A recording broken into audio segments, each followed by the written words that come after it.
Hello, everyone, and welcome back to the best Zed in North America. We are so pleased to finally be getting this tournament rolling. I'm Dom, caster Seder Romer, joined by Aiden Zyrene Moon. Zyrene, how are you? You gotta remember your own name. Yes. Sometimes it's hard. Yeah. Sometimes you gotta remember my own face. That doesn't look like me at all. I know, it's always interesting, but we're thrilled to be bringing you this tournament. We are doing this on behalf of Extra Life and Humane Society. As you can see on the screen, these two wonderful charities are working with us to bring a lot of money to people in need. Yeah, and that's exactly right. If you want to know what this tournament is all for, it is for charity. The winner of it gets 30% of whatever was donated extra, met by Azubu, actually put onto their charity of their choice. So everybody's picked a side. Yeah, and we do see the rules already up on the screen. These are the condensed versions. If you're looking for more information, you can check us out on our Leaguepedia page or the Best ZNA hub on Azubu's website. Yep. It's pretty standard. Basically, everything is BO3s. The final is a BO5. Everybody has to go to the mid lane. You can't kill jungle creeps. You can recall. You cannot use any runes that enhance your critical strike chance, so all that RNG is taken out. In the event that two players kill each other at the same time, the person who got 400 gold is awarded it because they got the first blood. And the players must remain in the game until at least 3 minutes and 10 seconds, and all these other things. You know, if a top lane or bottom lane tower goes down, you have to spend that money on wards instead of using it for combat stats. Burning the wards is so important here. You can see our bracket going up. Today we're going to be covering Group A. Up first, it's Inox versus Moonway, followed shortly thereafter by someone who I'm sure everyone is excited to see, Zhao versus Feedon. Yeah, and then it's Mancloud versus EG Guard Knight and Chunky Fresh versus Fishing for Earth. And then to round out the day, the lower half of the bracket will also be played. Yeah, we're going to be seeing a lot more exciting Best of Zed action. Personally, I can't wait to be getting this show on the road. Inox versus Moonway. Inox, he's someone that we're pretty familiar with. Yeah, he's actually no longer playing with EG. He is now the mid laner for NME, so he has a lot of experience in that mid lane now, and it's what he's been grinding out. So Zed is definitely in his champion pool. But speaking of Zed, we have a lot of giveaways for you guys that are going to be happening. There's 10 Poro bundles, 20 $10 RP cards, 10 2013 Snowdown Showdown bundles, and 10 2014 Snowdown Showdown bundles, as well as 20 Best ZNA t-shirts.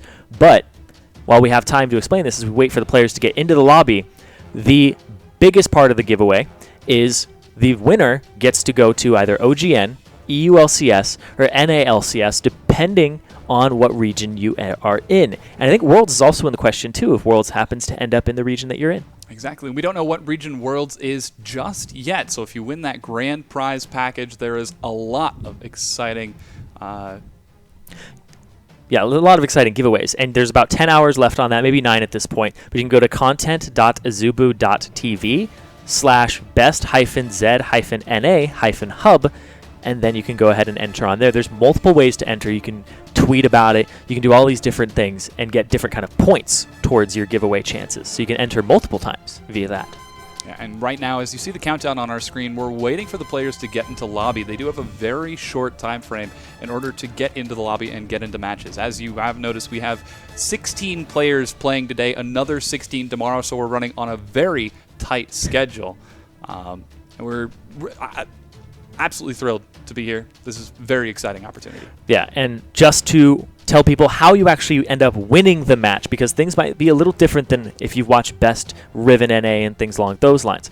Win conditions for this are if the player secures first blood on their opponent, then that player wins the game. Like I said, if simultaneous first blood goes down, the player who is awarded 400 gold gets the victory. Secondly, is if a player destroys the mid lane turret, then that player wins the game. Does not apply to bottom turret or top turret. If a turret of one of those goes down, you have to buy 2 site wards and place them in the base. Also, if a player gains a 30 CS lead over their opponent, then they win the game. It's not that hit 100 CS you win, it's a 30 CS lead to prove that you are that much better than the other player. Yeah, and this is a much more skill-based sort of composition. It allows people who don't have the fastest fingers in North America to still show that they're better than their opponents. 30 CS is equal to about 2 kills, which is pretty fantastic and a great way to get a leg up over your opponent. So even then, it's a great way to demonstrate that you're still capable of keeping up with the best, even if you're not in the LCS.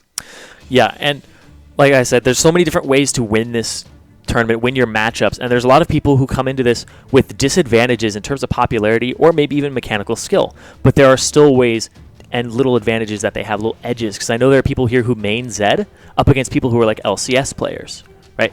So you're going to have somebody who this is their best champion with thousands of games on it versus somebody who's maybe dabbled in Zed a little bit but has a higher skill ceiling.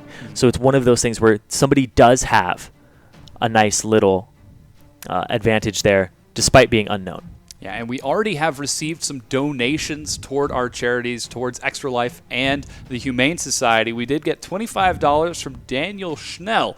So Daniel, thank you so very much. And it looks like we are going to be giving the win over to Inox. Moonway didn't quite make it. So we're going to go ahead and jump into our next match in just a moment. We've already got the lobby planned. It's Zhao Zhao versus Feed On. And if you're waiting for some Xiao Xiao action, you have to wait no longer because it is right here immediately right off the bat. Yeah, very exciting. Feed On dancing a little bit. And this is actually very interesting. I was expecting aggressive starts out of these guys. And for those of you who are a little confused, the ASDK. That's Zhao Zhao. He did recently change his username so that people wouldn't be able to follow him and friend him and message him during There's actually a little story about that, because when he got back from his vacation, his name was LMQ Xiao Xiao. And of course, you can't have LMQ in his name anymore because they changed to Impulse. So they're like, you got to change your name. So he just went to name change and went on his keyboard and hit enter. And that was it. That's now his username, and we're about to see taking on Feed On. Now, Feed On's not an LCS player. It's not somebody that I don't think a lot of you are going to recognize, but he's definitely not to be counted out in his own right. He did participate in the Best Lee Sin NA in 2013 and actually made it to the top 4 in the Best Lee Sin NA. Did absolutely fantastic, beating the likes of Nintendude, ManCloud, and others before finally losing to, I think actually he did lose to Nintendude X at the very end of the bracket. And looks like we're having a... Yeah, there's a little bit of back and forth here on whatever's going on. So we get to see Xiao Xiao leave the base multiple times. Yeah. But anyway, his name, like I said, it was changed. Buffering everything. All this stuff. But I'm excited to see how Zhao Zhao is going to play this. He's a very mechanically high skill cap player. And this is, to me, this is going to be the big pacemaker for the set. Is he going to go for farm, harass, turret? Zed has incredibly high base damage ratio. Yeah, but it looks like they're just going to go defensive here for the most part, because you can see they both start with the Cloth 5. Yeah. Just for the survivability, they might be going for the CS war, but they don't also want to give anything up for the most part. Those first initial amounts of damage are so very crucial. It's recall out of Zhao Zhao as he waits at the tier 2. Feed On getting incredibly aggressive by pushing up straight to that tier 1. You know, there's no incentive to keep the minion wave in the middle of the map. There's no junglers who are going to come gank and turn things around. Yeah. It's all just one-on-one pressure here. And there are some boundaries actually to this. You can go out of bounds. You are allowed to go into the river from the mid lane. You're allowed to go through that bush and you're allowed to wrap around in the middle. But you are not allowed to go anywhere in the jungle for the most part. And but you are allowed to go if you're chased. If you're chased, you can pretty much go all the way to your red buff and around it. So a little extra bit of ruling there. But if you go out of bounds, you forfeit that match. If you were chased too far out of bounds, or if you're routed in that direction. Chases are certainly going to be very interesting. Zed, a very mobile champion. Neither of these champions, however, taking Flash. They're both rocking the Exhaust Ignite. It's Zhao Zhao starting with the Spinning Slash. On the other hand, Feed On, he's tossing shurikens every which way, and it's Harass City already. Yeah, it's the trades back and forth here. And you also have to understand that when you hit people with a spell, you don't take minion aggro. But if you hit them with a melee, you do take minion aggro. So you'll see a lot of the times they won't go for a melee auto attack trade unless they get their prey on the weak little passive off for that extra damage. And like right there, Xiao Xiao attacks and then he backs up immediately so he doesn't take any extended ranged creep DPS. You can see Zhao Zhao is just abusing that early Zed aggression. It's maximum sustain for these two, and I don't think we're actually going to be seeing any action. That's terrifically exciting until we get that level 3. Zhao Zhao using the Spinning Slash to push his wave just a touch faster. Feed On he cleans it up no problem. Yeah, everybody's pretty much starting with around 51 armor and 750 effective HP on top of their already 600 or 700 HP that they started with because of all of those potions. So Feedon's actually going to get that early level 3 and immediately try to pressure Xiao, but he's going to get that last creep to just even it up, and there's the exhaust. Exhaust goes down. Xiao with a quick level 3. He's not going to burn his Ignite, however. Instead, to keep the lane nice and pressured. Yeah, it's just exhaust and ignites for both of these guys. So a lot of pressure here. Feedon does still have his in the bag. Yeah, it's the last health potion for Feedon, however. He's going to have to recall soon, and that's going to set him behind in a lot of CS. Remember, recall is allowed, but that's a lot of time with Xiao with a big wave on his turret. Yes, and here's the thing is that turret, with Zed, it's actually quite easy to last hit underneath the turret, but he has to dodge shurikens while he's doing it. And if Xiao opts to do more damage to him, then he's definitely going to have to back after that. No TP taken here on Feedon, which is something I think we might see from some people who go for a CS strat, but right now Feedon is backed into a corner. Tricky situation. To make a decision here. Do I stay in defender, recall? There's a chance that he could be dived by Xiao, who just about gets 200 energy for the full combo. Instead, Xiao plays it safe and lets the minion go up to the turret while he just harasses Feedon down. Oh, he was looking for the spinning slash there, but couldn't find it. Yeah, he's going to actually take his first back of the game. Xiao already 8 CS up. He's going to try to shove this into the turret, but if you're going to back on a wave, you do it on the cannon minion, because it's going to take a little longer to get to that turret, so you don't miss out on as many CS. Feedon on the recall, he opts for a Doran's Blade, additional sustain, plus another 5 health potions. Sustain is the name of the game. That's 750 health. Let's see what Xiao takes with this additional 13. He's going to get another Doran's, double Doran's for himself. Yeah, there's going to be a lot of Doran's Blade buying inside these one-on-ones. It's something we saw in Best Riven, something we saw in Best Lee Sin, because of the fact that it's just so gold efficient, and you don't know how long the game is going to go on, so you can't really buy components for things like a Bilgewater Cutlass. We might see a Vamp Scepter out of somebody for the sustain at some point, and then the possibility of getting a Bilgewater, but I do think that Doran's Blade is going to be overwhelmingly what people want for dueling combat stats. The duel, Xiao with level 5 brings Feedon already down to 3/4 of his health with one single poke combo. This is a tough situation for Feedon. He's got a nice big wave building, but he's down in AD, he's down in CS, he's down in just about every aspect. He's also down on the level 6 power spike from Xiao. These guys don't have flash. Remember? So if Xiao is able to close this distance with his ultimate, Feedon still has the exhaust in his pocket, still able to blow that to lower the damage of the rank 1 ultimate from Xiao. But we'll have to see. Tricky situation, some auto attack, high-fiving going on from the two.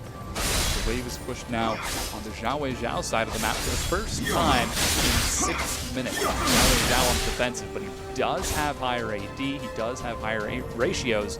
Only a few distance away from that all-important level 6. If he gets level 6 first, that doesn't bode well. He's going to get it first. It's going to be right there. Deathmark instantly drops, jumps in, and even tossing out the jump to pursue afterwards. There's the exhaust. Yeah, the exhaust blown there, which I thought would happen because he had held on to it for so long. But that's the ultimate out of Xiao. The cooldown on it is kind of decent at rank 1, and the fact that these guys aren't going to be building any cooldown reductions. But there it is. He drags him underneath the turret.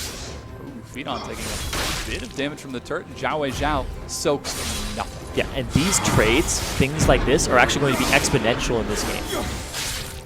Xiao was looking for a kill, but he just couldn't get in range for that last spinning slash. He's exhausted, a bit aggressive. He does have Ignite off the cooldown, however. Feedon dangerously low. He's below that threshold there for the passive of Xiao's auto attacks to actually do that extra bit of % HP damage. So Feedon does not want to be anywhere close to where Xiao can go in, because if they trade autos, it's no longer a trade that he can win just by hitting, or even go even. Because Xiao's going to get that bonus damage on top of it. So once you reach below 50% threshold, you pretty much have to back on Zed. Already all 5 of his health potions gone. Feedon decides to take it defensively and starts recalling.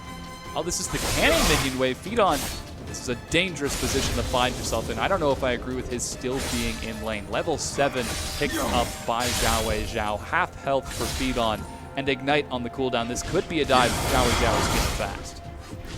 Turns out he isn't. Yeah, he's just going to hang around here. He has to kind of do that. The tower's already half HP. Xiao might win this via tower destruction. That's the thing. His Feedon is 10 CS down. He's down in HP, and his turret is about the same HP percent that he is. So he is in check right here. Goes down, Feedon jumps the wrong way. Ignite takes its first blood. Zhao takes the win in game number 1 against Feedon. Of course, these are all best of 3s, so Xiao has to prove himself again. But that seemed really, really good for him against Feedon, who seemed to be struggling in all aspects against Xiao. Now, I know Xiao played Zed one time, and it wasn't even during the regular season, during the LCS. But he's such a mechanically skilled player with a lot of prowess and decision-making, too. Of course, his decisions are usually go in all the time. But the fact that this is a one-on-one, he doesn't have to worry about junglers, doesn't have to worry about losing the lane to that type of pressure. That's the type of situation that Xiao thrives in, right? He loves that one-on-one. He loves the uninterrupted duel, and the solo killing is something that he has kind of made a name for himself in solo queue. And it's showing how well he's excelling right now with this first win, almost making it look effortless. I don't think there was ever any moments during that in which Zhao looked or even felt pressured by Feedon. 30 seconds until He was never spawn. really pressured, like you said, at all. Right? He had Feedon against a wall in 3 different ways. He was like, I got CS over you, your turret's going down, and you're low HP. I could kill you. You could stick, or I could kill you if you stick around. If you leave, I'll get a CS advantage, and I might take your turret. So Feedon, despite having the same summoner spells, was just micro outplayed. It's those tiny trades. It's those tiny little aspects of minion wave manipulation, the auto attack routes, how many shurikens you land on people, and when to punish people for using a living shadow. These are the types of things that we're going to be seeing all throughout the day and kind of exploring people's dimensions of how they understand the game and how they understand Zed against another Zed. Absolutely. Again, this is Feedon versus Zhao. We're getting right into game number 2. The minions have finally made it into the middle of the map. Curious to see what Feedon takes this time. Shuriken the first time, but Zhao both times. Showing him what's going up with the spinning slash, and it's echoed by Feedon. Great response, instantly changing his play style, and getting that wave push nice and aggressively. Unfortunately, costs him a bit of health, as Zhao is excellent on the range of that spinning slash. Every single one has landed so far. Okay, now he misses one. Goes down, aggressive play out of Zhao. That was exhaust for a single minion. Yeah, that's not an effective trade at all. I'll just go ahead and say that and pretty much point out the obvious. But right now, Feedon's doing a much better job of taking pressure onto Xiao at opportune times. Both missed their shurikens, however, it's Feedon who's lower, as he is taking more of those spinning slashes, but he's consistently He's still got Ignite in the pocket. Yeah, every single spinning slash has been on at least 2 minions, so Feedon is getting more AoE across, but it's Zhao again with the better wave control. Yeah, it's going to take him 14 creeps to go ahead and get that level 3, but he's going to get it a little sooner than Feedon if he keeps his pressure up. This is a tough situation for Feedon. He's already down at low health, burning through his health potions. Both of our famous Zed players have only got a single health potion left. There's 3. Xiao not going to push it that much. And just harass it a little bit. Keeping the advantage. A nice cannon minion wave is going to get onto the turret, though. Yeah, he can make it into the turret range, so Feedon doesn't have that much. Feedon. He hit level 3 pretty quickly, though. Yeah. I don't know if he's running EXP Quints, trying something cheeky. I'm not quite sure. But we might see somebody run Experience Quints at some point in this game. But I don't know if it's going to work out for them, because Zed is just such a brawly champion that doesn't have really...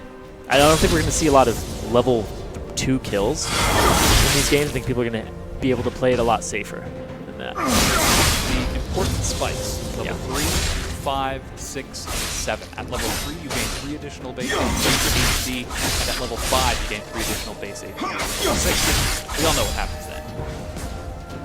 It's either death mark or bust. Yeah. This time, Feedon, he's not looking anywhere near as polished as he was in game number 1. Down 8 CS, down an enormous amount of health. Ignite takes down his trade. Feedon.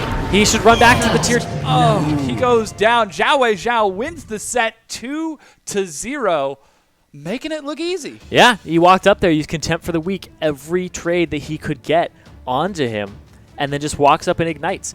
Feedon, he might have had the option of actually trying to get back to his previous turret, but he had used a living shadow a second before that, and that's what prompted Xiao to actually go in. But now, Xiao is going to move on, and now it's ManCloud versus EG Guard Knight. Yeah, this is an exciting match. ManCloud, I'm sure we're all familiar with as the ex-LCS player playing for Vulcan in 2013 and XDG in 2014. He was actually playing for Curse Academy until he left Curse Academy and was replaced by Keen. So kind of missing his opportunity to get back in right there. And he actually participated in the Best Lee Sin NA back in 2013 before losing to Feedon.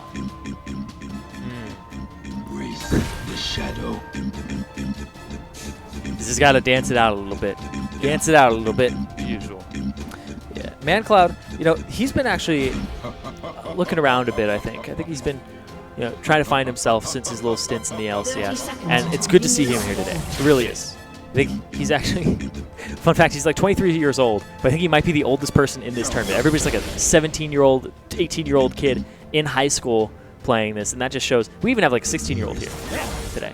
Very young player pool, but both Mandatory Cloud and EG Guard Knight opting for the early shurikens at level 1 in addition to long swords and health potions. It's Skill Shot City in the mid lane, and these cards are flying by. Yep. And just to inform everybody, these are all kind of pre-recorded and spliced together. Because when we watched things like Best Lee Sin NA, Best Riven NA, the games would last 3 minutes, and then you'd have a 3-minute or 4-minute spectator delay before you got into the next one. So to stop you guys from experiencing that, we just cut them all up. I don't know the results. I don't know who's won any of these games yet. They've kept it from us. Which is a good thing, because that means we can be more excited. I'm just as excited. When exciting plays. Yeah. So just to save you guys from all that, we did it for you. And I actually think it's fantastic. Like, watching this and having it be non-stop action is really good. Look at that. Speaking of non-stop action, level 1s. The exhaust finally falls off its man. One more hit. Oh! Flash, he dodges a shuriken. Guard Knight takes game 1. He took Flash and just flashed to the other side of him at that last second there. He took a Flash over an exhaust, and he won that. That is incredible. So we do have a stream up on our end that's got the replay, but man, that is amazing to see how fast his reaction is and to know the cooldown so well, to say, okay, it's coming up right now. He's getting away from me. He's going to try it. Wow. The thing is, the exhaust was on, and ManCloud was so afraid of the minion aggro that he started running away and didn't actually continue to trade with him while he was exhausted. The contempt for the weak, that extra damage percent HP from the passive, would have been enough to finish off either of them with that last auto attack. And it's just one of those things where it could have been a double kill at the same time if an attack move had been placed in, but it looked like it was a click from ManCloud, a shuriken throw, and a flash and a back of the head slash from Guard Knight. Yeah, making it look like an actual ninja. EG Guard Knight.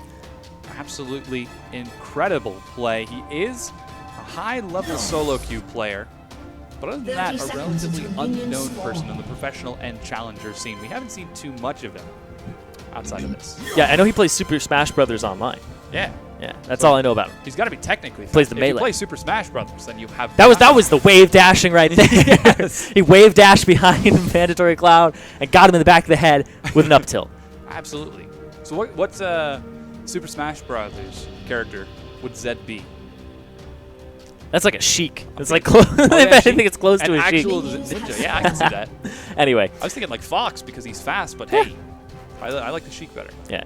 But looking at this matchup here, they opt for completely different starts, right? Both players have been going for the long swords with the 3 potions as opposed to the cloth 5. So it's a much more offensive, go at each other's throats kind of matchup here between ManCloud and Guard Knight. Yeah, very interesting to see how we're seeing these duplicated matches. This time, Mandatory Cloud not feeling so happy. He's not tossing out emotes and shurikens at EG Guard Knight, and Guard Knight actually gets a couple of really good chunks onto ManCloud. He's already bullying him away. Guard Knight, Zed Bane, looking pretty confident. But Ignite goes down. Mandatory Cloud turns it around. They're both level 1, but the minion wave is heavily in favor of ManCloud. Guard Knight is dropped low. Both of them burned their Ignite, but Guard Knight still has Flash. It's the same situation, right? The Ignites are down. The exhaust, I think, was blown there too. Yeah. So it's the Flash from Guard Knight still up. He's winning these trades over ManCloud despite not having that exhaust. Like, if What if he had taken an exhaust there instead? Exhaust also lowers your defensive stats for a tiny bit too. So Guard Knight is just really taking it to ManCloud in a very kind of confusing way because he's coming out on top of these trades with more still available to him. Using that Zed mobility exceptionally well. He's showing how familiar he is with his CS, and right there he was 5-2. Mandatory Cloud missing the CS. He should be right there. Whoa, the turnaround. Level Mandatory 3 Cloud with the quick level 3. Guard Knight, whew, playing it close to the chest. Yeah, there's that level 3 coming out for ManCloud. And big thing here is actually there's more armor in ManCloud's runes than in Guard Knight. So Guard Knight has to be running something like penetration, a little extra damage, but it might cost him here. Oh, fast. Oh! First blood is picked up. ManCloud. Maybe fast fingers from Guard Knight, but ManCloud's got better aim. Yep, didn't even get to blow his flash there. It was double shuriken. He got hit by the one from Zed and the one from the Living Shadow at the same time, just for that little extra tick of damage that put him over the edge. You can see him get chunked out tiny bit by bit. Very, very close stuff. And now that means we're going into game number 3 between ManCloud and Guard Knight. Competition is neck and neck. Guard Knight looking to advance. He hasn't actually bought anything yet. He's probably thinking over his options here. He was able to take it to ManCloud very early on with the offensive build, but he might go Doran's Blade, Potion, but he's going to go once again for the Longsword 3-pot. The standard. Yep. Well, I wouldn't even say it's standard. We've seen 2 different There's many different sets options so here. far. It's Yeah. your style Yes. that you really want to play towards. Now ManCloud once again in the middle of the lane, making those happy emotes. He's feeling okay. When it's a Yeah. 1-to-1, he's feeling good, but not so much the other way around. 30 seconds until minions Trying to get the spawn. answer shuriken there. Steel Shot City in the mid lane. Yeah, so it looks like ManCloud is running a little less. He's running more in the cooldown reduction in his masteries, because you can see the 0.69 on Guard Knight, and then he has 1 more attack damage than ManCloud at the moment. But ManCloud has a little bit more armor than him, so just 4 more. You can see they just swapped out very minor things between them. Minions have spawned. Very conservative play so far out of the 2 of them. It's still Skill Shot City. I'm curious to see the difference in the styles. I think they're pretty similar. These 2 guys are very similar in style, Yeah. just in this match, because they go at each other level 1, level 2, over and over and over again. It's not a farming style from these guys. But like I said, I'm excited to see what other people do as well. And see who comes out here. Like, look at that, immediately trading. They're going to see how much they can get of each other early on. Guard Knight going incredibly aggressive with his first auto attacks. Brings ManCloud down to half. And he's also going to get a bit of a minion. No, he's not got a minion advantage just yet. It's ManCloud who's got it. But this aggression, this is almost the exact same as what we saw in game 1 and 2. But ManCloud is controlling it much better this time. Yeah, and it's going to be, it looks like level 2 here for ManCloud very, very shortly after this creep. And that's going to prompt Guard Knight to immediately back off. He does have a higher effective HP at this moment, though. So Guard Knight just needs to kind of wait for the CS to roll in towards him. Oh, he missed everything. Both of those Shuriken Shadows It frees now him up. about an 18-second cooldown. Guard Knight doesn't take his Shadow at level 2. Instead, wants to just flash. So Shadow also is going to give you a little extra AD by the passive. And they can immediately go for the trades here. The exhaust is already down. Guard Knight's going to have to walk through minions if he wants. He's got flash. He flashes in, turns it around, but ManCloud's a little bit faster. got the ignite. It's the shuriken. It's a shuriken. Can he land it? ManCloud baits Oh! it. No! Guard Knight plays it completely different. He takes the win over Mandatory Cloud in the series, 2-1. That's why he took the little yellow trinket. It's why you still don't ignore your trinket in this 1v1 matchup. Saved him there. Instead of having to face check and give Mandatory Cloud the option to put in the auto attack command, he was able to throw the ward down and get that little advantage over him. Yeah, absolutely. Very, very close. And now we would like, again, to thank our charities, Extra Life and the Humane Society. So far, it's Zhao Wei Zhao who has advanced and E.G. Guard Knight. Now, Zhao Wei Zhao and Guard Knight are both supporting Extra Life in the charities. So they already are looking pretty fantastic. Again, Azubu is going to match 60% of all of the donations made towards these charities. You can feel free to head on over to the Azubu HUD That's azubu.tv/best-z-na-hub for more information and the ability to donate for yourself and get a chance at those prize pools. Yeah, you can also donate there at the bottom of the screen and specify who you want the donation to go to. If you don't specify one of the charities, of course, it will be split between both of them. So these charities actually both kind of ring personally for me a lot. Before we get into this next game, we have a little bit of a break here to talk about these things. Now, the Humane Society, I pretty much have gotten all of my pets from shelters like through the past. Yeah. Like my dogs, my cats, not my lizards so much. Those were like. You just find them in the lawn. Yeah. Oh man, there's swifts in my backyard. I remember like raising those things. But Extra Life is one too that rings with me because I discovered video games being in the hospital for the most part because my parents wouldn't let me have any video games. They were kind of like, it's going to distract you. So I remember I broke my leg. I broke my femur in half, and I was in the hospital for 6 months. And my dad was like, "We'll get you anything," and I was like, "I want Pokemon Red." And he got it for me. It was my first video game ever, and from there, from 10 years old, like pretty much grew up on video games. So without, video games in hospitals, I wouldn't be here at the casting desk today. Yes. So donate to Extra Life if you want more people like Zyrene. Show up. That's not donation incentive. But yes, I also am very familiar with the Humane Society, the excellent treatment of animals, and being able to help keep that whole sort of unorganized disaster nice and clean. But, ladies and gentlemen, thanks again for tuning in. This is the Best ZNA. We're going to go and take a break for about 5 minutes while we get the next games loaded up. Zyrene, we'll be right back.